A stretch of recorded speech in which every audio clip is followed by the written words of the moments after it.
আসসালামু আলাইকুম রহমতুল্লাহি ওয়া বারাকাতুহু। একটা কথা বলার জন্য আসলাম।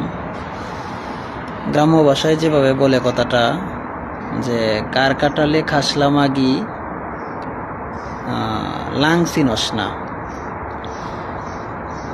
তো বর্তমানে কিছু কিছু মানুষের ঠিক একই অবস্থা। নিজেদেরকে এত বড় ভাবতেছে ওনারা, যা অল্প কিছুদিন আগের কথাটাই ভুলে গেছে তারা। মাত্র 8 মাস 9 মাস আগের কথাটাই তারা ভুলে গেছে।